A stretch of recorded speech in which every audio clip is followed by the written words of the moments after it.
The concept of logistics influences your everyday life. It is not something that you would often consider, but the fact of the matter is, logistics influences all consumers.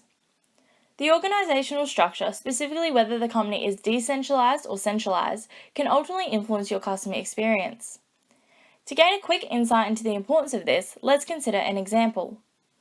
Online shopping has been a phenomenon which has gained significant following in recent years. Depending on a structure which a particular organisation uses, this can ultimately influence whether you receive your package today, tomorrow, or in a week's time. Furthermore, consider if you need to contact the company regarding your order. Their location, which is an ultimate factor of either a centralised or decentralised logistics department, will determine their level of responsiveness, as they could be operating in a completely different time zone to you. For example, if you lived in China, there is at least a 12-hour time difference to people in New York, meaning it would be difficult to get a service quickly. Ultimately, the nature of the logistics department has a huge influence on your customer experience due to the level and capability of responsiveness. Now that you have an understanding and appreciation for the importance of whether an organisation logistics department is centralised or decentralised, let's endeavour to look at it further. Operating under a centralised system implies that the company maintains a single logistics department that administers the related activities for the entire company from one home office. These activities vary in capacity and are solely responsible for the functional coordination of the company. IKEA is a prime example of this that you would all be familiar with.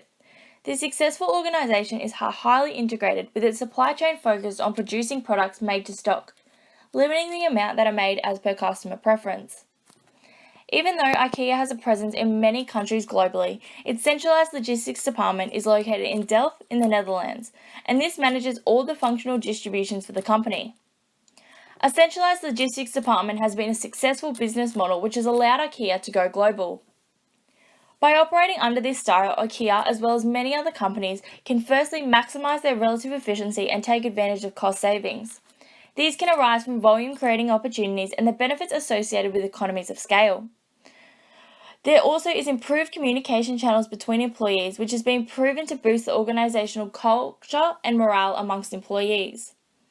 Furthermore, the strategic nature of centralisation allows for decisions to be made simultaneously, leading to positive outcomes in terms of cost, service, and the environmental impact. Despite the benefits associated, this style struggles to respond to consumers quickly. With the marketplace continually changing, the needs and interests of consumers are simultaneously shifting. Many companies today have a varied clientele base, including business-to-business clients as well as everyday consumers. Due to the centralised nature of this structure, it can often fail to facilitate deliveries to consumers with unique preferences, without lengthening the lead times on these deliveries. Now that we've looked at a centralised logistics department, let's endeavour to look at a decentralised one. A decentralised logistics company means that logistics-related decisions are made separately at the product, group level, or the divisional level of the company. This separation often occurs across different geographical regions. A well-known example of this is Nestlé. Every day, this company transports more than 140,000 tonnes of products from 1,600 warehouses to consumers. This equates to travelling the globe 269 times every day. And this is all made possible by the use of a decentralised logistics department. A market trend has shown recent advances in technological capabilities such as computing systems and communication platforms has increased the number of companies implementing this style. An evident strength of this is the ability to be flexible and responsive to the changing business environments that exist today. Nestlé is an evident example of this. This is a very favourable feature of a decentralised logistics department, as it creates shorter lead times for consumers and allows products to penetrate the market quickly and efficiently. However, due to the nature of decentralisation, offices are often situated in different geographical regions, and despite local knowledge being a key contributor to effective performance, this structure often involves higher costs, the potential for duplication of roles, and a lack of internal control.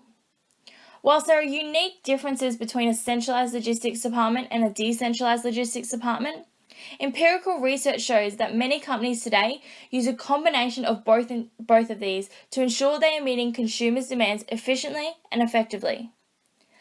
Now that you understand the importance of whether a logistics department for a company is centralized or decentralized, the next time you order something offline or ring up a company in a different area, consider how their logistics department and their location has influenced your experience and your customer service.